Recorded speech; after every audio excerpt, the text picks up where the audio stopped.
मन्दारकल्पहरिचन्दनपारिजातमध्ये शशाङ्कमणिमण्डितवेदिसंस्थे अर्धेन्दुमौलिसुललाटषडर्धनेत्रे भिक्षां प्रदेहि गिरिजे क्षुधिताय मह्यम्।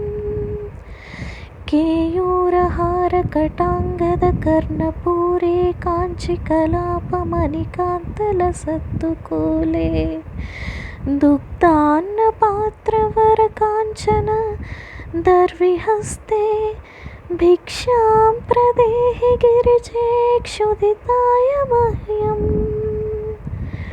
आलीकदम्बपरिसेवितपार्श्वभागे शक्रादिभिः मुकुलिताञ्जलिभिः पुरसात् देवी त्वदीयचरणौ शरणं प्रपद्ये भिक्षां प्रदेहि गिरिजे क्षुधिताय मह्यम्।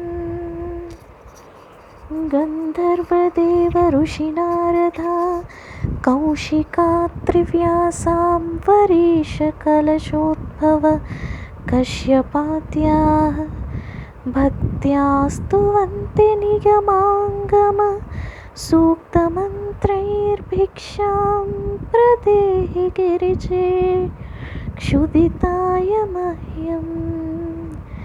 लीलावचांसि तव देवी ऋगादिवेदाः सृष्ट्यादि कर्मरचना भवदीयचेष्टा त्वत्तेजसा जगदिदं प्रतिभाति नित्यं भिक्षां प्रदेहि गिरिजे क्षुधिताय मह्यम्।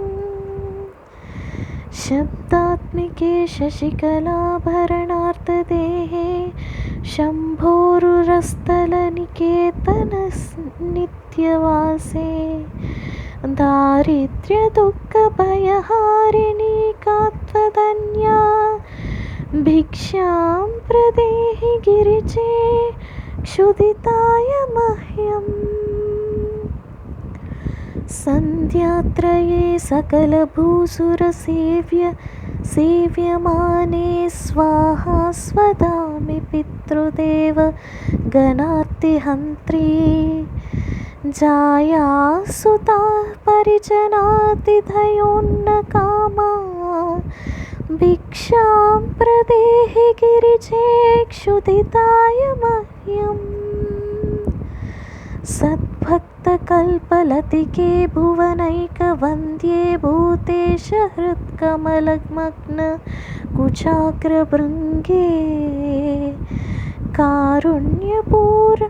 कारुण्यपूर्णनयने किमुपेक्षसे मां भिक्षां प्रदेहि गिरिजे क्षुधिताय मह्यम्।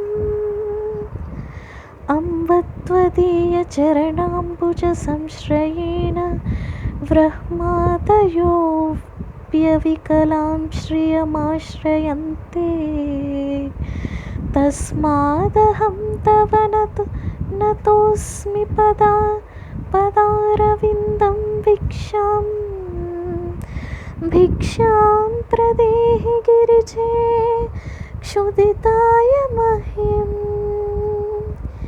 एकाग्रमूलनिलयस्य महेश्वरस्य प्राणेश्वरी प्रणतभक्तजनाय शीघ्रं कामाक्षि रक्षितजगत्त्रितयेन्नपूर्णे भिक्षां प्रदेहि गिरिजे क्षुधिताय मह्यम्। भक्त्या पठन्ति गिरिजादशकं प्रभाते मोक्षार्थिनो बहुजनाः प्रदितोऽन्नकामाः प्रीता महेशवनिता हिमशैलकन्या तेषां ददाति सुतला सुतरां मनसेप्सितानि